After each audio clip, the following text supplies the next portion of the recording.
saw the MIT study where, 90% of these projects are not showing ROI. Yep. That's because you launched it as a point solution to a problem that's not well defined inside of a system that isn't architected. That's fine. I can't even imagine watching the AI train kind of come by my station and deciding to stay on the bench. I mean, the only thing worse than missing a train is missing a fast train, and the AI train's going really fast. Like, I want to get on that thing. You'll be automating everything that's predictable. Yes, AI is going to take that, and it's going to give you a chance to humanize all the exceptional stuff, the stuff that only you could do. And that's where we want to live. Welcome to Artificial Insights, where we have conversations with leaders and thinkers in AI about how AI is changing economics, work, and us. I'm your host, Daniel Maneri, and this is Season 5. Today, I'm joined by Dave Boyce. Dave Boyce is an American entrepreneur, educator, and author renowned for his expertise in product-led growth and AI automated sales and marketing. He's got a track record of building and selling 5 SaaS companies. Currently, he's working for a firm called Winning by Design, which I encountered because of their unique way of thinking about the sales cycle as continuing past the sale and all the way up until the customer renews or leaves. From his position at Winning by Design, Dave's able to see the life cycle of sales at companies as big as Canva and some much smaller than that. Dave, could you tell us a little bit about who you are and what you do? Thank you so much for having me, Daniel. I'm Dave. I'm Dave. I'm a father. I'm a software executive. I'm an entrepreneur, adventurer. I really am drawn to figuring out, taking steps into the unknown, which is why I keep going back. We'll get a company landed, and good, bad, or ugly, bring it in for a landing. And I've done this 7 times, and then I go back to the beginning, and then figure it out, or go into the unknown in some way, or push into that. That's who I am dispositionally, and I think it keeps you, just stay curious. You can stay young, stay engaged. That's what I try to do. Where are you now, and then how did you get there? Could you just give us a version of that journey? Totally, yeah. Just like time lapse. I won't start with, I was born the oldest of 8 kids. We'll skip forward to, professional life. I've probably done it more than 8 times or 7 times, honestly, if you count all the kind of, you know, failure to launches. But, 4 companies we built as an operator and got them sold. One was Profit Logic, which sold to Oracle. One was Inside Sales, which sold to Aurea, which sounds similar. One was Zenprint, which sold to private investors. And one was Marks, which sold to Amazon. And then as a kind of active investor advisor, 3 other ones. Now I'm at Winning by Design. I run product and I'm executive chair. And Winning by Design is a chance to kind of click up a few clicks in altitude, observe the success patterns across the industry. Because when you're in a business, your head's down, you're trying to pay attention, but really you're working hard, heads down. Now I've been able to spend the last 4 years kind of a click up, got a book published, contributed to some really cool framework developments at Winning by Design, working with some of the smartest people in the industry. And so that's where I am right now. Very cool. And have you held different roles across that journey? And what have those roles looked like? It's a great question. It's interesting because there's certain things that you're good at, right? Like dispositionally good at. There's certain things that where if the job is that, Daniel is your person. Like, superpower, that's who you need. And you know it. And the people who are closest to you know it. It's true about me. It's true about you. And then you get into a company and stuff happens, and so there's a battlefield promotion or a battlefield scope expansion or a last man standing kind of like assignment. So the stuff I'm really good at are product and strategy and positioning. Like I'm really good at that. And I'm good at representing it externally, which makes it natural for me to be an evangelist or to lead partners or channels or analyst relations. I've done all those roles. Also, I've also run customer success, and I've also been a CEO. Let's see, what am I missing? So I've run marketing, product marketing, customer success. I've never run finance. I have run business development, and I've carried a quota. So there you go. Or you've done and you haven't. Yeah, and that's what So being a CEO at this point does feel natural to me because I've been in many of those seats. It's almost like, if you're going to become a general contractor and you learned multiple trades, you can just do a better job. If you learned plumbing and framing and finished carpentry and painting, it's like, okay, maybe you didn't do electrical, maybe you didn't do excavation or concrete, but you've done a lot of those jobs and now you can be a good kind of overseer of a project. I feel that way as when I'm in a CEO seat. Very cool. And there's a question on everybody's minds with a podcast like this, which is, Dave, are you an AI? I'd be much smarter. I'd be much wittier if I were. I'd be better looking too. I've seen some of those AI kind of brush ups. No, I'm very, very human. You and I shared stories about kids and families and that comes with all kinds of bumps and bruises and apologies and do-overs. That's who I am. Yeah, I appreciate that. Never had an AI apologize to me genuinely. I don't think it has to, but it never does. And with that journey, that now that you're seeing the industry that you're working across in a new way, you called it a click up. What is the industry that you are seeing at that big level? Yeah, now we're getting into it. So Daniel, when I first started, the first of all those startups that I mentioned was very much a sales-led company. Our average ACV, annual contract value, was $1.2 million. We were hosting Wow. these very large machine learning models in colo facilities, which eventually became known as the cloud, in a model that eventually became known as SaaS. This was in like 2000. I think SaaS, term SaaS was coined like a year later. $1.2 million. Then I left, we sold that company to Oracle. I left, had a global VP role there for almost 5 years. I left to go back to the beginning and do a startup called Fundly. And the median, I'm not going to say average because the average was a little higher than this, but the median ACV at Fundly was $1.2 thousand. Mm. That is a completely different business. So I had to learn like, how do you set up self-service? How do you get your unit economics to work when you've only got $1.2 thousand of kind of total possible margin? And if you have any decent margin, it's going to be a fraction of that to work with on cost of sales and cost of marketing. Okay, got it. So we figured that out. We ended up getting that company sold. And now, Daniel, where we are now, so fast forward, we sold that company in 2010, I think. Now, fast forward to what's happening now, everything's changing again. Like AI is making itself useful in purchasing. I just read that over 50% of B2B purchases start with an LLM inquiry. Okay, that's new. Wow. That's new. Yeah. That's new. Like we haven't done like SEO type optimization on LLM. We don't exactly know how to trace the footsteps of how things get into LLM. We don't know how to make our companies visible on LLM. And yet that's a place where where a buyer can have a very, very rich conversation about my product, about my competitor's product, about my price, about their price, about my reviews, about their reviews. So we have to figure this out and we have to meet our buyers where we are. So I think what we're seeing right now is some AI native companies who kind of grew up just assuming that everything would be AIable and they built their whole go-to-market in a no-touch way. If you think about OpenAI or Anthropic or Mistral, you don't talk to a human to buy that product. You don't talk to a human to learn how to use that product. You don't talk to a human to upgrade to the enterprise or Teams version of that product.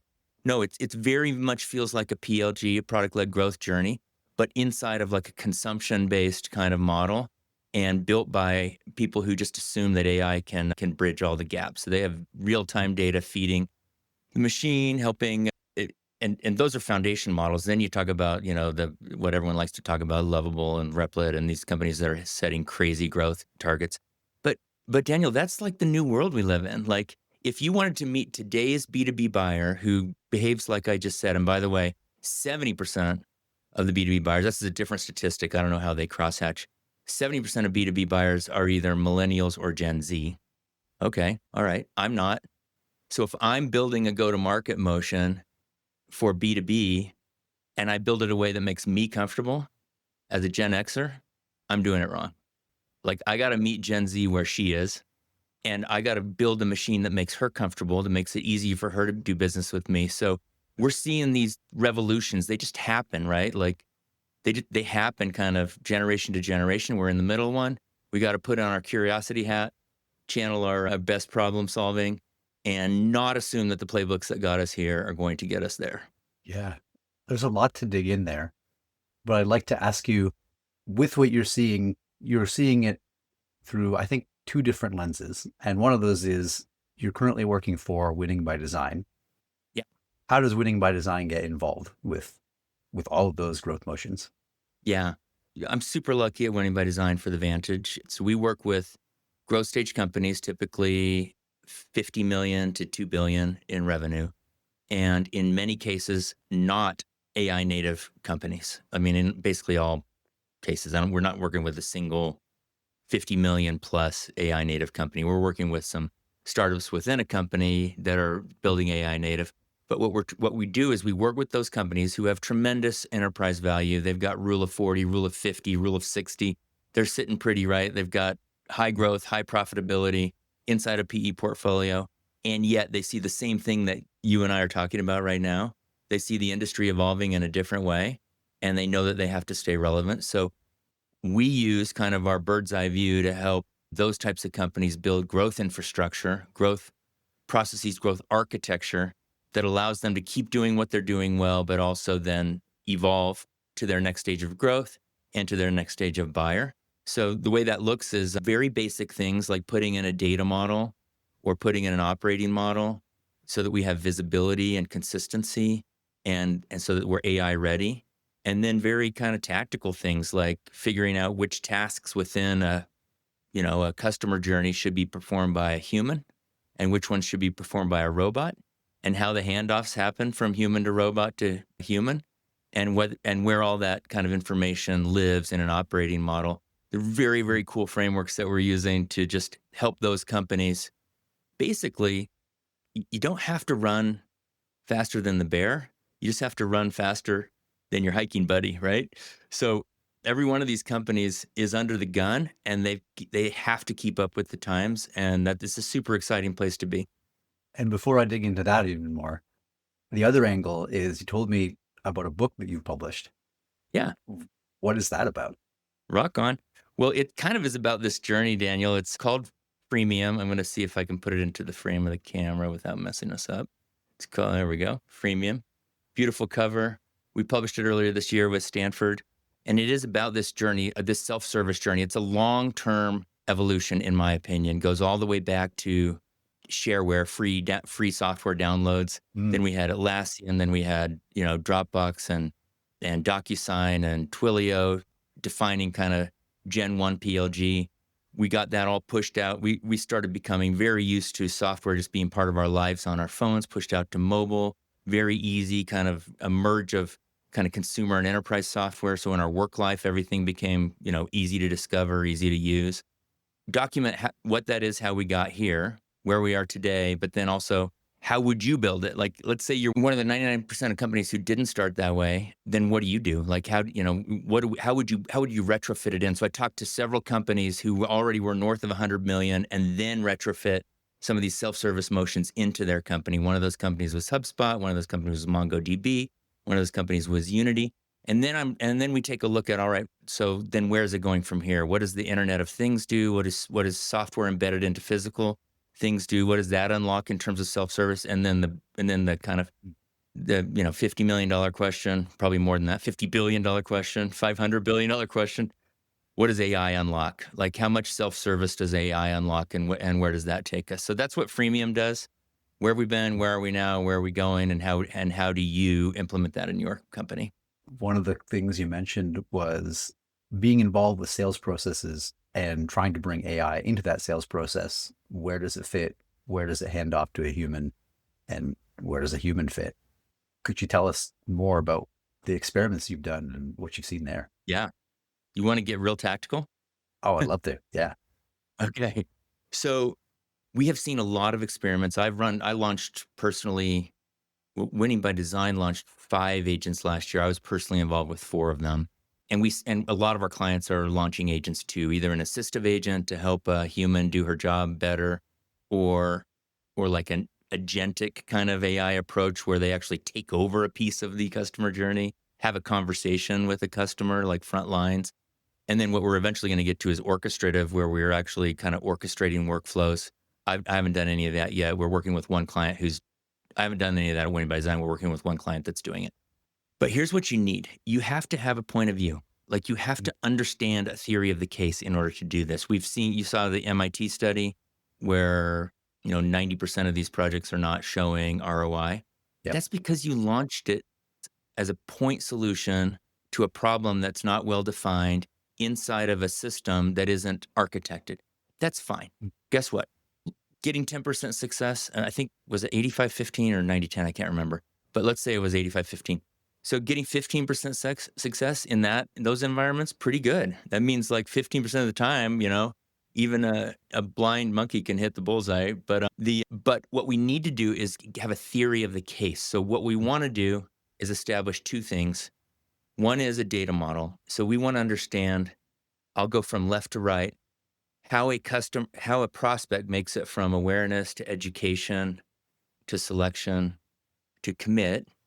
And if you're in PLG, you're going to actually not even ask for a commit until after acquisition, activation, and first impact, and maybe even habit development. Then I'm going to come ask for a contract. But then I want to know, after I've got them in there, what's my ongoing engagement, what's my expansion, and what's my retention, and what's my expansion. If I can document all those stages, at Winning by Design, we talk about a bow tie. So it's a traditional sales and marketing funnel, wide at the top, narrow at the bottom. Turn that thing on its side. The narrowest part is where the customer first makes her commitment, and then it starts to widen out through usage and renewal and expansion. And on the right-hand side of the bow tie is where all the compounding happens. That's the whole customer kind of magic. That's where all the impact gets delivered. That's where all the recurring revenue is. But let's say I've structured that and I've defined each of those stages, and I can watch cohorts of customers come through and either succeed or fail. Amazing. Turns out it's very hard to do that. CRM wasn't originally built to track the right-hand side of the bow tie. Turns out, because of recurring revenue, there's a lot of recursiveness in a go-to-market motion, like these renewals and these expansions. And if you want to get really, really honest about it, these models don't compound until you have advocacy going from the right-hand side back over to the left-hand side, meaning your existing customers are so happy that they're helping pull in new customers, not in a cold start way, like a cold outbound way. And I want to track that too. That's called a growth loop. I want to track all of that. So now I have it all kind of modeled out. Cool. I've got a theory of the case. I know my conversion rates that need to happen from left to right. I know how that's going to result in stacking ARR, annual recurring revenue. Now within that, I need to figure out what happens within each stage. Like, what is the customer experience? How does she progress from awareness to education, from education to trial, from trial to conversion?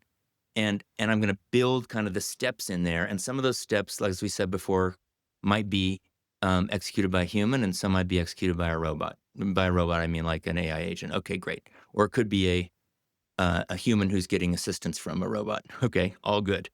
I got to define those things. I got to get them kind of documented. And then we're going to talk about an operating model. So that the bow tie is the data model. The plays inside of it are just, that's just like process definition. But the operating model is, how am I translating information from one silo to the next silo? Like, what's the common framework that allows me to follow a through line all the way across, even through multiple handoffs, even through human to agent and agent to human handoffs? And that's what I'm going to call an operating model. You can think about in technology a codec, an encoding and decoding algorithm. That's kind of like how video is going over the internet right now between you and me. It goes from an optical image, it gets coded into something that's very compact. It gets translated into bits and bytes, goes over the, to a satellite, and we almost feel like real, and it gets decoded on your side. It's like magic. Well, a similar amount of rich information is contained in customer interactions, like conversations, but I can't take the entire conversation out of my brain and stick it into my colleague's brain so that she understands how to onboard a customer. I can't do that. It's impossible. So what I need to do is I need to encode it into a minimum viable set of information that's very important that can then get handed off. So that's we use when by design we use a operating model called SPICED: situation, pain, impact, critical event, and decision. And situation, pain, and impact are always important. It doesn't matter if you're considering a purchase, you're purchasing, you're in the middle of onboarding, you're renewing, or you're expanding. Awareness of the situation and the pain and of the customer, and then the impact that the solution can make is always important. So we take all those interactions, whether it's an interaction with a product, interaction with a human, or interaction with an AI, we reduce it into that very compact kind of delivery mechanism, and then we use that to hand off from agent to human. So now you can imagine that famous onboarding call or handoff call that you always want to make happen between sales and CS that basically sales always no shows for. And then CS is always like left holding the bag. We don't have to do that anymore. We can actually codify this. We have an agent named Celeste at Winning by Design that listens to every single sales call and maps them back to both contacts and opportunities. And so when that opportunity closes, all that information is automatically available. I can literally go on Slack and talk with Celeste and say, hey, catch me up on this account. And she knows everything about that account. So that's what I mean by an operating model. But just those two things, a data model and an operating model, can really set you up for an AI forward go-to-market. Wow. Yeah. That's a lot to set up before you're equipped to even apply AI to this situation.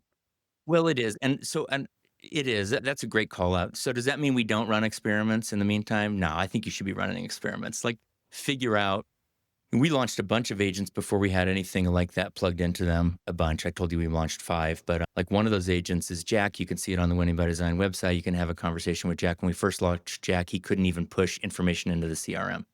Okay, that's horrible. But then he could. And then he couldn't do research on you while you were talking to him, but then he could because we connected him up with Clay.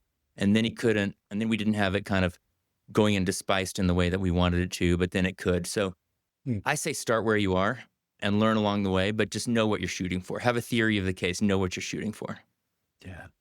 Man, that's a lot to take in at once, but I want to keep going deeper.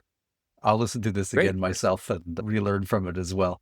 Rock on. You mentioned that some of the AI experiments that you've either seen firsthand or at customers, some of them work and some of them don't. What's the differentiating factors that you've seen? Yeah. Well, I mean, if we're in figure it out mode, then we're going to expect some stuff not to work. So like in the PLG world that I had to figure out when I went, and launched that company called Fundly that had a $1.2 thousand median ACV. If we're in figure it out mode, we're by definition launching experiments almost weekly. Well, in PLG, you are launching multiple experiments weekly, and you're retiring experiments weekly too that might have launched a week ago, 2 weeks ago, 3 weeks ago. And every time you retire an experiment, it's either with a successful outcome or a not successful outcome.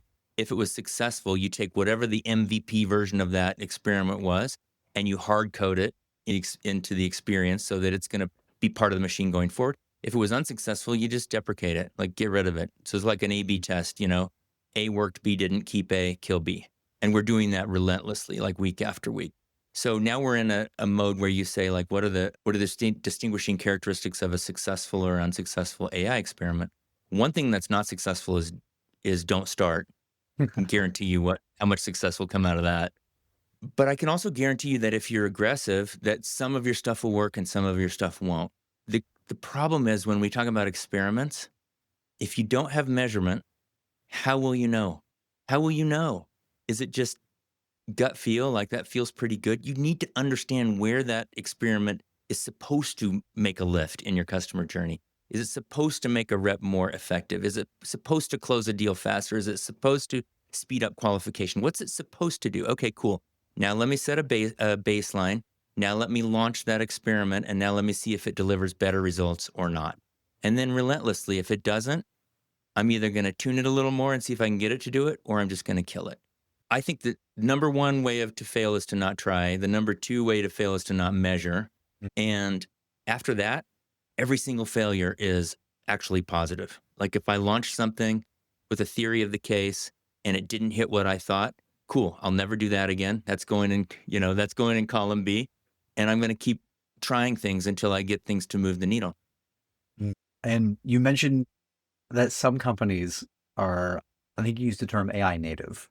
And you said to me before that those growth rates can be significantly larger than, I guess, the older SaaS model of product-led growth.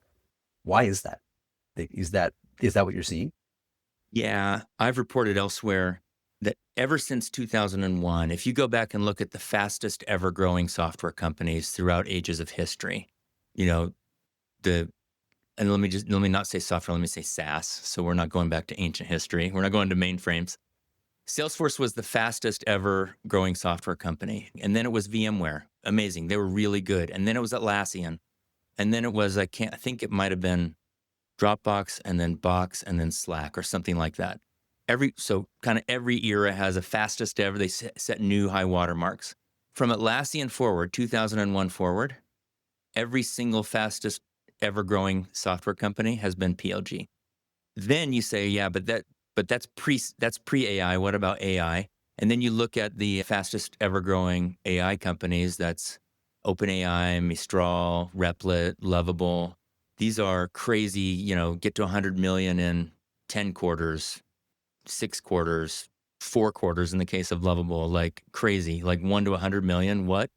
And then you Wow. look at what's the kind of underlying mechanism that they're using.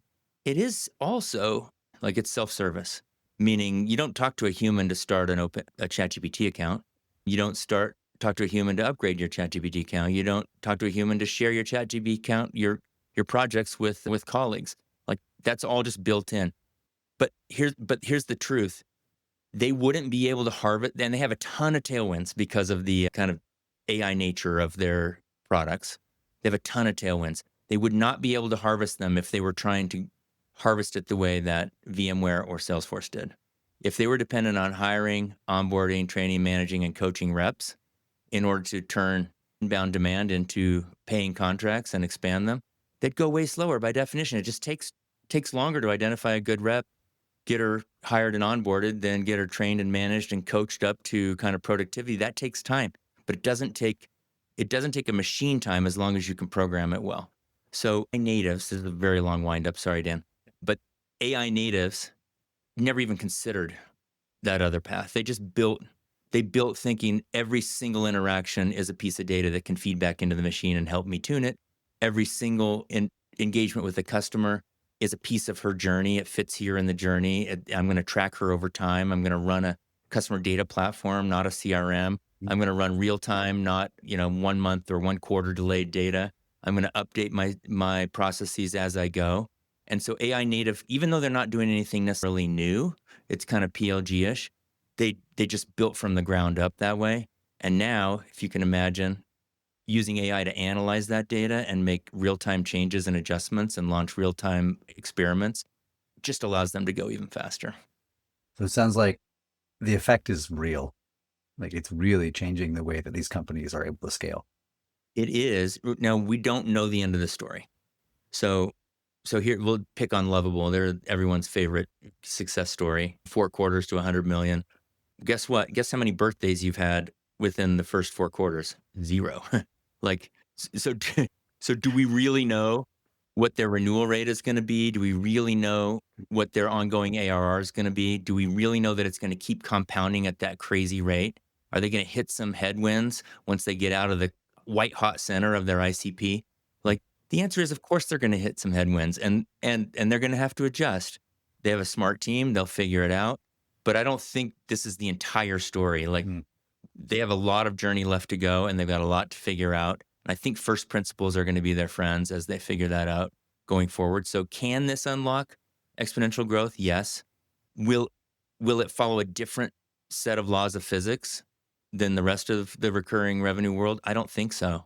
I don't think so. Like we're playing within a laws of physics and we're trying to optimize within it. Now we have a new set of tools. That's great, but we're still playing within like the same universe of laws of physics. Yeah. No, that's a good longer term perspective.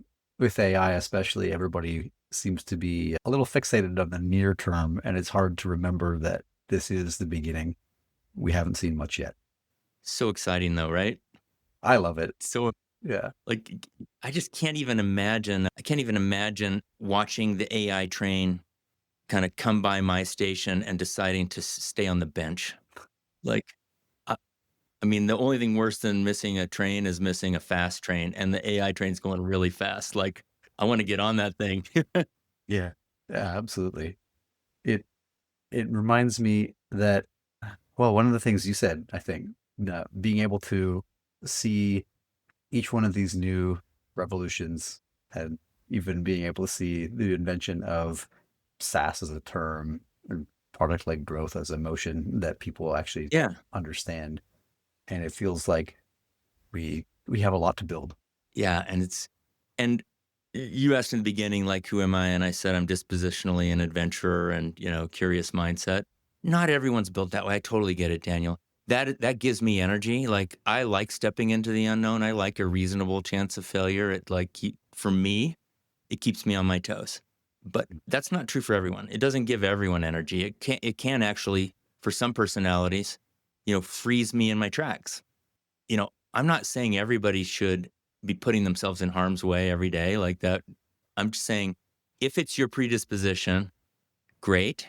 If you're the one who's going to keep everything honest and safe and understandable, then great. Partner with somebody who likes to go into the unknown.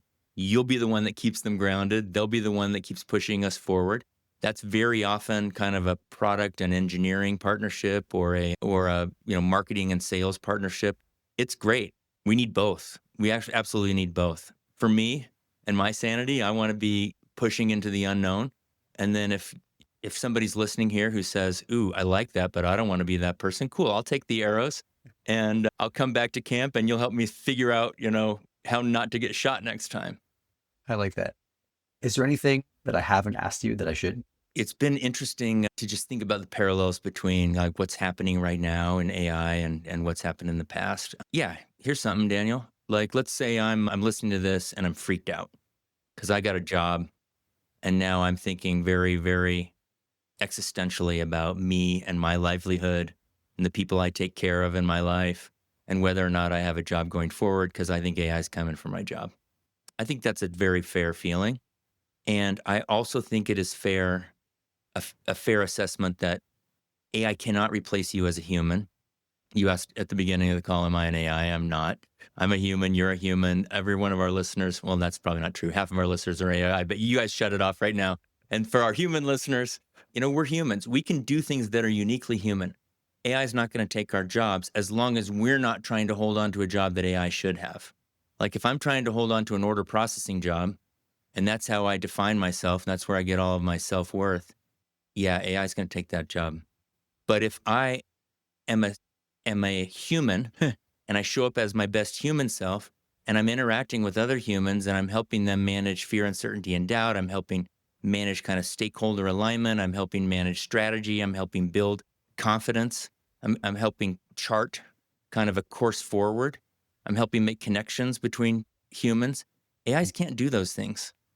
Just step into the upper kind of half of the realm of your job, lean into that and figure out how to outsource the rest to AI, and you won't be worried anymore. Like, you'll be automating everything that's predictable. Yes, AI is going to take that, and it's going to give you a chance to humanize all the exceptional stuff, the stuff that only you could do. And that's where we want to live. Yeah, I like that call. Thank you, Dave. And is there anything that you'd like to say before we sign off?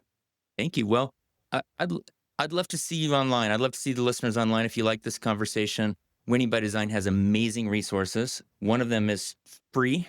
I'll flash more thing on the screen. It's the Growth Journal. It's a quarterly journal. It's like the HBR for growth executives. The digital version is absolutely free. You can also get the print version if you want, but that costs a little bit of money. I go to winningbydesign.com and sign up for that immediately. If you want to find me, I've got a Substack and I'm on LinkedIn. Love to see you out there, especially all those courageous adventurers. I started this podcast because of an image that came to me in a dream. Back when cities had walls, everyone passed through the gate. Talk to enough people there and you'd understand the city. I wanted to stand at the gate and understand not just how AI was changing, but how AI was changing us. If you know someone building or leading with AI, or if this episode was useful, An introduction, a share, or a quick review on your podcast app all help keep these conversations going and help others find them. You can reach me on LinkedIn at Daniel Maneri or by email at daniel@maneri.house. That's Daniel at manary.haus. Thanks for listening.